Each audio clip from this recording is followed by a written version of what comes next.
चलिए सबसे पहले रुक करते हैं भोपाल का, जहां से हमारे संवाददाता गब्बर सिंह ठाकुर हमारे साथ जुड़ चुके हैं।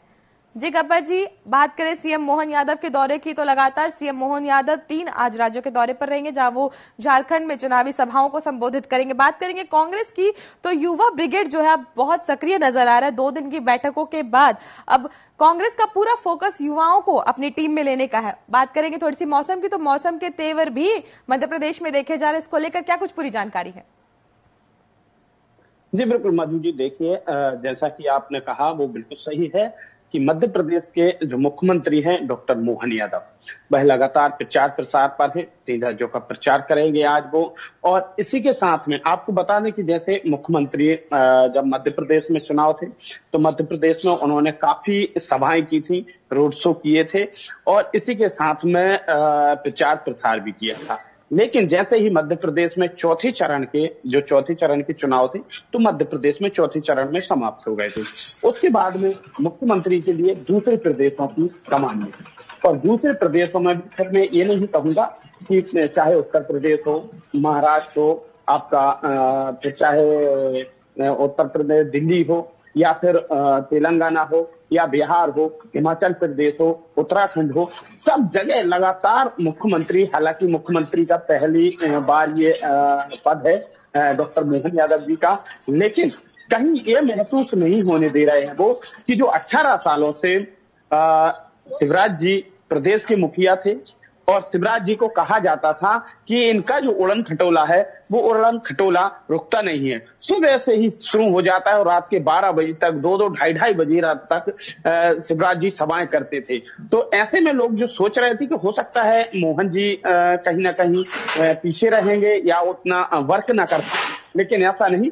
मुख्यमंत्री जो हैं वो भी लगातार अपने दौरे कर रहे हैं, दिन में 3-3, 4-4 सभाएं कर रहे हैं, 2-2, 3-3 प्रदेश निपटा रहे हैं।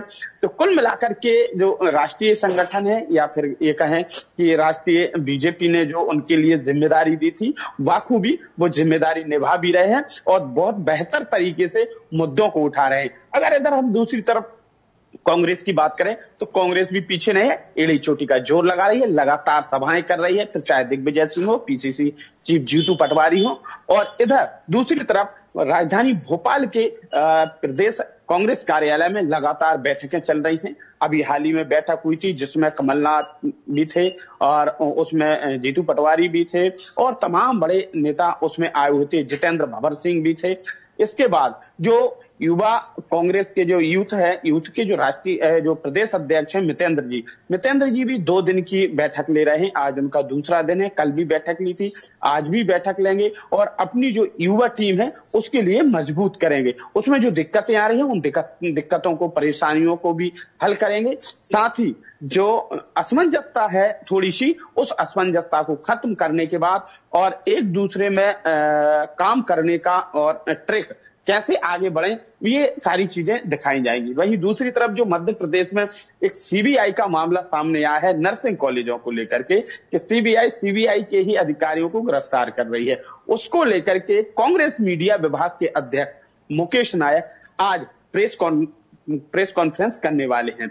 मीडिया से चर्चा करेंगे और जानकारी देंगे। हो सकता है कि अब वो और कौन सी जानकारी दे रहे हैं, हो सकता है कांग्रेस के लिए और निकल के आए, क्योंकि एनएसयूआई है ना जो कांग्रेस की दूसरी टीम, तो एनएसयूआई के ही नेता हैं रवि परमार।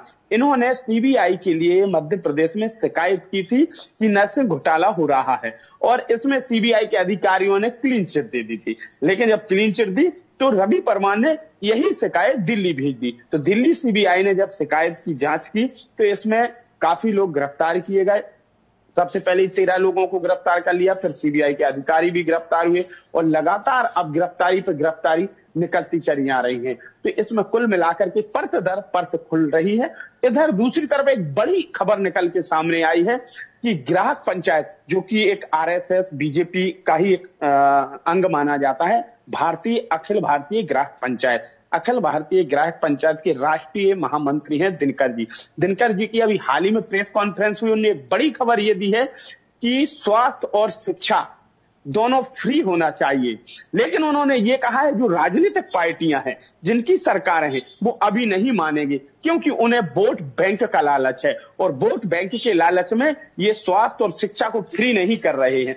क्योंकि अगर स्वास्थ्य व्यक्ति की मजबूरी होती है और शिक्षा भी मजबूरी होती है। अगर व्यक्ति को फ्री स्वास्थ्य मिलता है और शिक्षा फ्री मिलती है तो व्यक्ति कहा जाए शिक्षित हो जाएगा, और जब शिक्षित हो जाएगा तो इनके झांसे में नहीं आएगा। तो इनको इन दो चीजों से वोट का ज्यादा परसेंटेज नहीं है। हाँ, उनका ये कहना है कि भाई आपने लाइट का बिल माफ कर दिया, इससे लोगों के लिए फायदा मिलेगा और वोट बैंक बढ़ेगा, लेकिन इनसे जीवन का जो स्तर है वो नहीं बनेगा, या जीवन स्तर नहीं सुधरेगा, स्वास्थ्य और शिक्षा से सुधरेगा। तो एक बड़ी खबर इन्होंने दी है।